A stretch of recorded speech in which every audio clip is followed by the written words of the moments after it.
for launching our event. He works as a leader of a security laboratory at the French Security Agency, and is also a Debian developer and a member of the Debian security team. Please welcome Yves Alexis Perez. Thank you.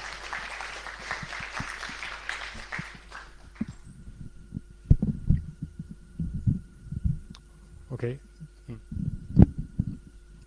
Okay, do you hear me? Okay. So hi everybody.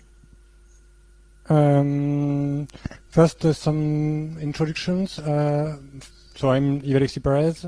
I'm working both well at the agency during the day, the ANSSI as a lab leader, but I will mostly talk about my other job. So as a Debian security team member, I know some people in the room were already there like 2 weeks ago in Rennes for the STIC conference, where I already gave some talk, which is really more or less the same talk. I have a bit more time today, so I will be able to enter into some more details, and I hope we will have some time to have some questions at the end. So the agenda, I will present the security team, the roles, the duties of the team. I will also talk about workflows, so what we do, what we don't, and talk a bit about what is a Debian security advisory. Then talk about what are vulnerabilities, what kind of vulnerabilities we handle, and then we'll talk about I will take some examples to explain how we deal with vulnerabilities in Debian. So, security team in Debian, it's about 10 people. There is a list at the end, but we are mostly 5 people really active. It's not much for distributions at large, and we are all volunteers. There are 5 members active in the team, but there are a lot of other people which are not official members of the team, but they are contributors, like for example Debian developers, Debian maintainers who care about the state of their package in stable, and so they give a help. We have some, for example, security researchers or just Debian users which want to contribute back something, and they help us, for example, maintaining the tracker. We'll talk about it a bit later. So what we do in the Debian security team, it's we do a lot of stuff, but mostly we handle security for stable release. So right now it's stretch. We just phased out JC. We mostly do what well, security support, so security updates and security advisories for the stable release. So we watch day to day for the security state, and when we need to push some updates to fix some vulnerabilities in a supported Debian release, we handle the process leading to an update in stable, because I'm not sure if everyone is familiar with how Debian works in general, but every Debian developer can upload some package in unstable, but stable uploads are a bit more restricted, and especially uploads to the security archive, so we are handling that. We also send, obviously, the mail for warning people about a new update. There is a lot of coordination with other teams and developers, for example, stable release team, obviously, and every package maintainer, because when we do an update to a package in stable, we usually try to do it with some coordination with that package maintainer. We are also interested in distribution hardening, which is basically compiler hardening flags, kernel hardening, and stuff like that. Because if you had some hardening before the release, then you have some less work later on. So it's always useful. And there are stuff we don't do as a security team, which is basically everything else which has security in the name. So we don't handle everything which has security in the name. Especially we don't handle the security of the Debian infrastructure, so the various servers, mailing list servers, the Debian archive, etc. This is done by a specific team, the Debian as the Debian administrators, which are Debian system administrators. We don't handle Debian accounts, keyring changes, so what is in the GPG keyring. And we also don't handle Debian LTS, so the long-term support version of Debian,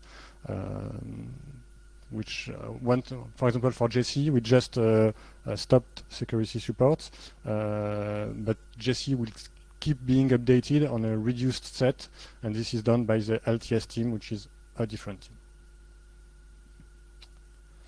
So how do we interact with various people? We have some front ends. We are reachable by mail. It's our main contact point, which is security@debian.org, with a PGP key in case you want to talk about something a bit sensitive. There is a Debian security announce mailing list, which is the out way. So we send mail. There are a lot of people subscribed to that list, and we give updates about the security status of the Debian distribution. We are also reachable on IRC. And we have the security tracker. So the security tracker is basically a website which gives information about current security support of the distribution and the various open issues in stable and other suites, but especially stable. There is a web interface for browsing, so you can browse using the URL given above. You can search by package, by vulnerability, by suite. And the same data which is presented on the website is also available for machine readable for scripts. And so we have raw data, we have JSON data, we have overall metadata about security support. In the backend, the security tracker is generated through a public Git repository available on Salsa, so the URL is also given in reference, where we do CVE management, team organization, DSA assignment. So when we decide to track something and publish an update, that's done there. And we have a private Git repository for stuff like internal organization and some management of embargoed issues. Let's talk a bit about what we do daily, so the basic routine. First, we had an important concept historically, which was the security front desk, which was basically a single contact point. So someone making sure someone was available to reply when somebody send us something, for example, for the list alias, to be sure we don't miss an important issue, because we receive a lot of stuff, a lot of mail, some spams, but also a lot of regular mail, and make sure we reply. So the idea was to distribute the load amongst the team. We stopped doing that because we were okay in maintaining that, but at one point we had like 1 week each, and we did it in round robin. And the front desk role basically was to watch over the mail alias, process the incoming requests. So sometimes just some people warning about known vulnerabilities, sometimes some new inquiries about hidden vulnerabilities. There are also some other mailing lists, public or private, and we have basically a lot of external data to process. We had issues to the private Git repository. When it's public, we add to the public one, and then we start the process. Well, we start the process of deciding if we will want to issue a security advisories or if it's a minor issue. This can be done in parallel by various team members. So we can add multiple issues and decided to triage them later. We have some help from a script named external checked, which is just a script which runs once a day and gather information on various public sources like other distribution bug trackers, some external CVE reference, and it adds them to the list of CVE and with a tag, so we can check it. We can check it later from a human being. The idea was to automate most of the stuff, and then some processing done by a human to add metadata to it. Then when we decide we want to release a DSA, so Debian Security Advisory, basically usually a vulnerability is identified, whichever the way, it might be public or private, but let's do with some public stuff. A CVE is assigned. It's not mandatory, it's helpful. It helps tracking the vulnerability by a common reference across distributions. We identify a fix, we apply it locally to a local build of the package. So either the maintainer or a member of the security team will pick the patch, add it to a local checkout of the package, builds, check everything is fine, runs the test suite, see if there is one, and yeah, basically test the basic features of the package. Then it's uploaded to a host named Security Master, which is, as its name implies, the central point of the security architecture, and it is then built on all the infrastructure, the architectures supported by the current stable version. And once everything is built, we release the package, so it's sent to the security mirrors, and we send the DSA mail. Every action in that list can be done by various people. Sometimes we coordinate between each other. And some of those steps can also be done by a non-member of the security teams. Only specific points like uploading to Security Master is restricted to security team members. So let's talk a bit about what is a vulnerability. I'm sure a lot of you already know, but we can see three major types of vulnerabilities. First, the vast majority of them are public vulnerabilities, meaning they are known, they are sometimes low severity, they are reported in the, for example, upstream Bugzilla or bug tracking system. Sometimes someone reports them through the OSSSec mailing list. And basically, either the fix is already known or it's currently in development, and we can participate to the fix development. And then we integrate the fix in Debian as soon as possible. But usually there are low severity stuff and there is no rush. So we try first to fix in unstable, let it be tested a bit, and then later upload to stable. We are also the private vulnerabilities, which are so-called under embargo. So basically, they are only shared between a small circle of people, and we can have simple private vulnerabilities, which are just a bug which has security consequences, but in single code base and not too hard to fix. And we have more complex stuff like multiple code bases, so it's shared with multiple upstream, sometimes multiple vendors, sometimes it's a vulnerability in a protocol or in hardware, and that means we can have long embargoes and a lot of people involved, which had some difficulties. So when a vulnerability is not known publicly or it's under embargo, the main idea is to give some time to the developers and vendors to prepare fixes without anyone else knowing it. So the people can work on a fix takes some time, and when everything is ready and every vendor is prepared to release the update, a date is determined, and globally everyone pushes the update and warn people at the same time. The idea is that all users are protected at the same time, not well, and the attackers don't know about the vulnerability before the users. So that's the theory. In practice, it's not always like that. Some high-profile examples of embargoed vulnerabilities. There was Roca last year, which was a vulnerability in smart cards, so Debian wasn't affected.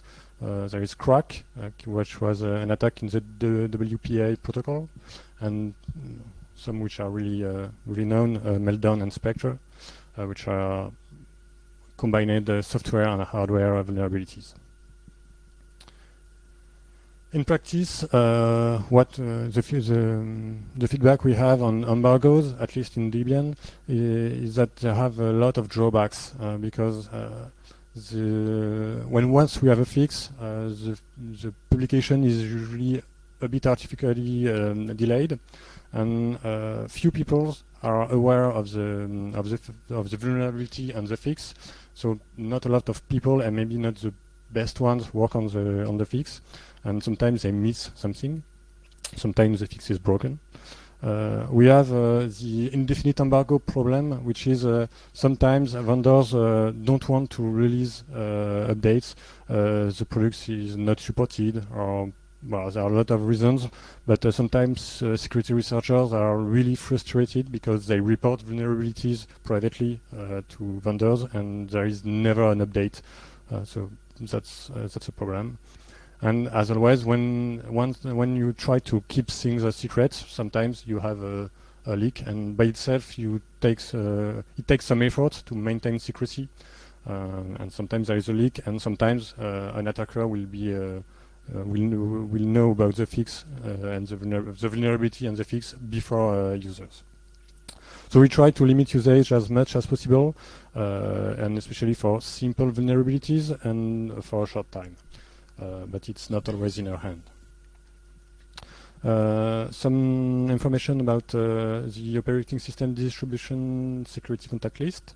So the Linux distro or distro at vs.openworld.org, the mailing list. So it's a restricted list for large open source distribution. So the Linux and BSDs and Solaris, I guess, which is the successor of VendorSec. Maintained by the open world distribution, so Solar Designer. The idea is to coordinate, to have a list for coordination of embargoed vulnerabilities with strict policy. So there are like 14 days maximum embargo. So it's only for simple vulnerabilities, but it really helps for synchronization. Now let's talk a bit with some vulnerability examples and how we dealt with them in Debian.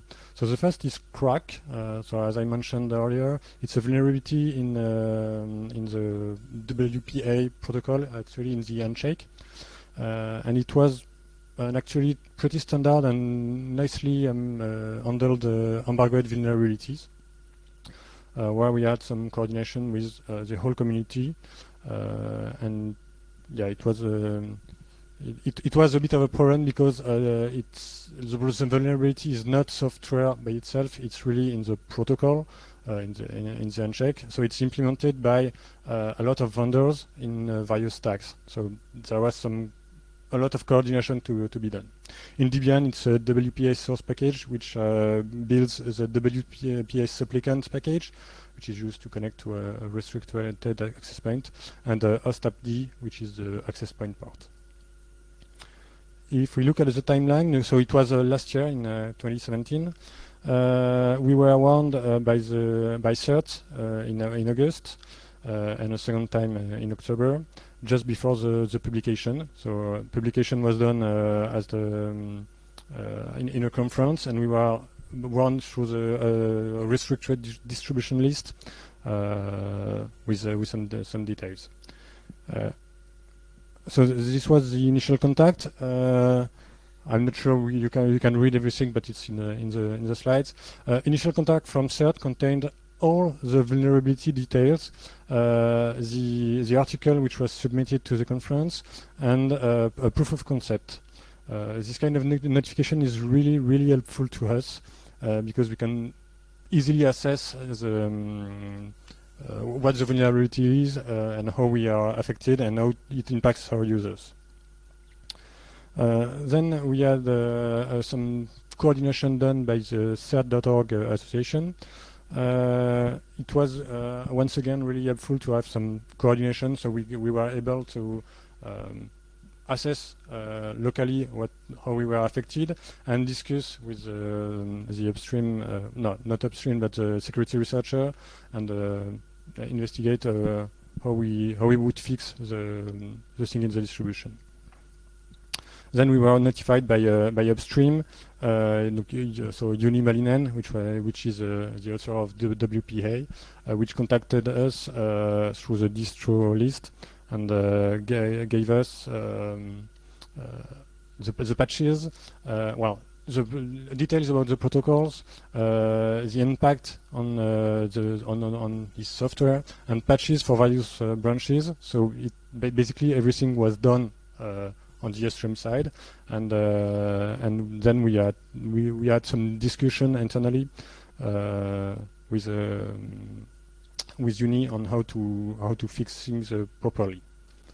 So during the embargo, basically we had time. We had a lot of time to read the article, assess what was the impact on Debian distributions, set up a test bed. So it was really helpful to have the proof of concept and details.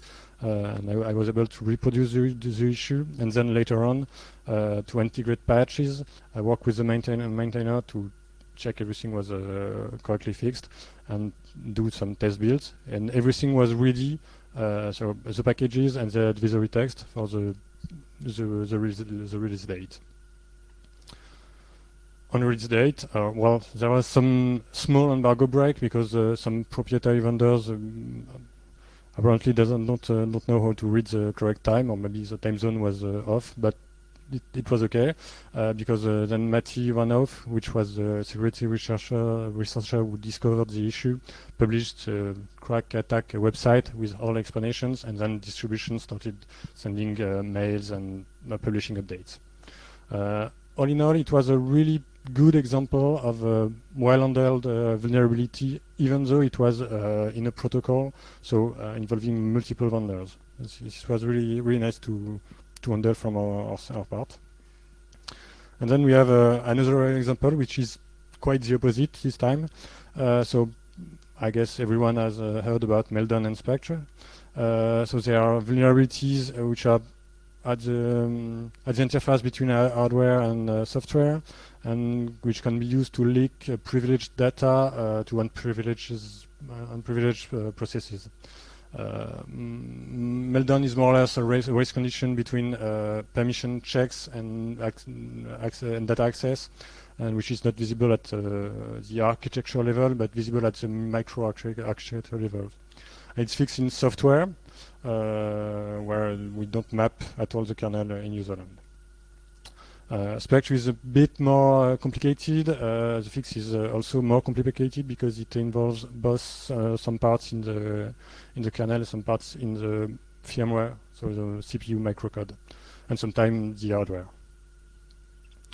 If we look at the timeline, the embargo lasted like half a year, and it completely broke apart in the end because there were some leaks here and there on beginning of January, and it was a bit difficult to follow. So how we did handle that in Debian? Not really well, because we weren't included in the embargo, and we weren't involved in the more recent hardware vulnerability either. So for example, LazyFP and TLBleed, we were not in the loop. So we only had as much information as what was publicly available, but there was a lot of noise and rumors about the Kaiser and KPTI patch set at the end of 2017 and beginning of 2018. And on this January the 3rd, there was again a lot of noise and specific noise with people apparently reproducing the issues. And so when the issues went public, because Intel released, well, Google started publishing some stuff, we rushed to identify what were exactly the vulnerability and fix them as soon as possible. So what we did is prioritize Meltdown because there was a publicly inspected and somehow validated fix. There was some backports were done to the 4.9 kernel, which is the one in Stretch. While for Spectre, all the distribution, so other distributions were included in the embargo, like Red Hat and Ubuntu and SUSE. And they had patches for some variant of Spectre, but all the fixes were different, so and not easily backportable to stable kernels. So in the end, we decided not to fix Spectre right away, and just take our time, especially since some fixes required microcode updates which weren't available from Intel at that point. That's all for yeah. That's all. Just a bit of more details. We tried to contact Intel, but for now it's been unsuccessful, and so we are still out of the loop for the various hardware vulnerability, which is some kind of a problem. And here, when the fix, the identified fix, is dependent on both software and hardware fixes, it's always complicated for us. And in the end, I'm not sure having embargoes really help here, because well, a lot of researchers are actively investigating side channel issues in CPUs, and we know there will be more vulnerabilities identified in the few months, in the next few months. So, in my opinion, it would be easier to handle everything for the software side at least in the open. But we weren't able to reach Intel to say that to them. So. Just a last example, which is again a simple embargoed vulnerability. Well, two of them, but Debian was only affected by one. So it's in the pacemaker command line interface. So pacemaker, it's not to interact with a medical device. It's some kind of cluster API. And so we were warned by a Red Hat researcher through the distro list. The fix once again were already available. So the timeline is a bit shorter, so March 26th to April 12th. And once again, the time is spent basically identifying the patch, building the package locally, and test if there is no regression and if the test suite passed fine. So simple vulnerability, simple fix, and so the teamwork is mostly some coordination with maintainers and other distributions, so we can settle on a release date. Here, it might have been unnecessary to have an embargo, but it didn't hurt that much because it was limited in time anyway. So a bit of conclusion before we have some questions. So the security team, we handle the security support of stable Debian release. We manage the security tracker, so it's useful. There are a lot of information for assessment. If you have some Debian distribution at home or at work, the security tracker helps you deciding which parts are vulnerable in your installations. And some important point is that not all vulnerabilities are equal. Some are public and some are private. Some are simple, some are complex, and some are isolated, and some are a bit more multiple with cross vendors, some stuff in protocol or in hardware, and not everyone, not every vulnerability is takes the same time to fix for us. And if you have some, here are some references, and if you have some question.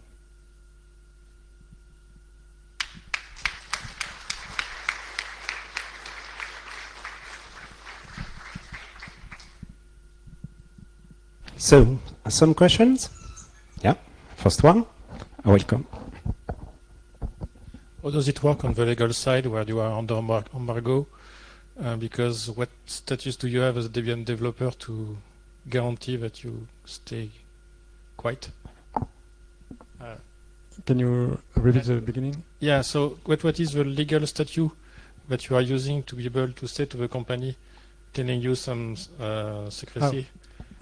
So is there something or just trust?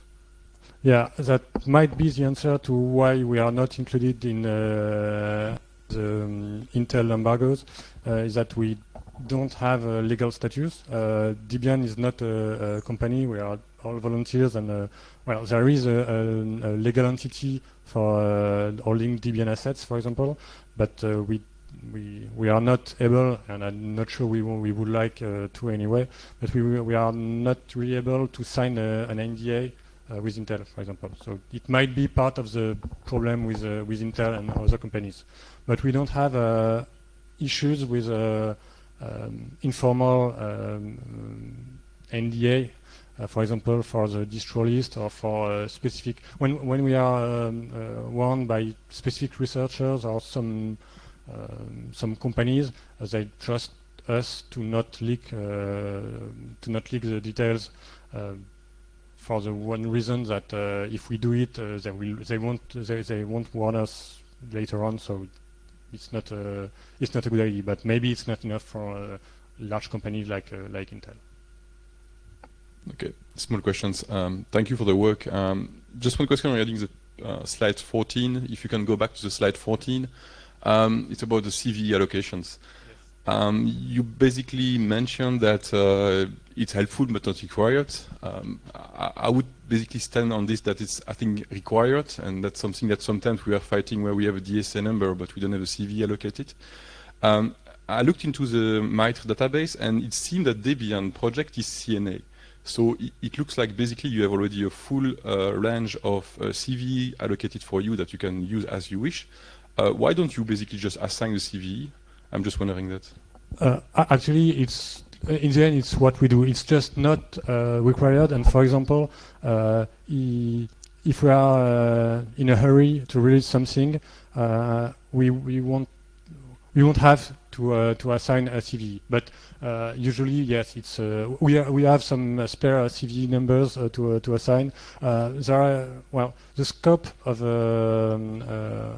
CV we can assign is basically everything which is included in Debian, and usually stuff which is not already reported elsewhere. So when the vulnerability is public, even if it doesn't have a CV yet, we don't assign a CV because someone else somewhere else could assign a CV. So we only do it when we are the only one to know first.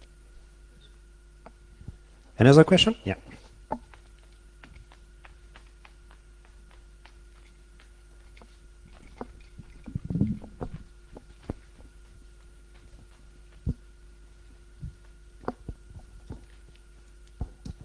Hi, and thank you. Just a quick question. So you have CV assigned or not to DSA.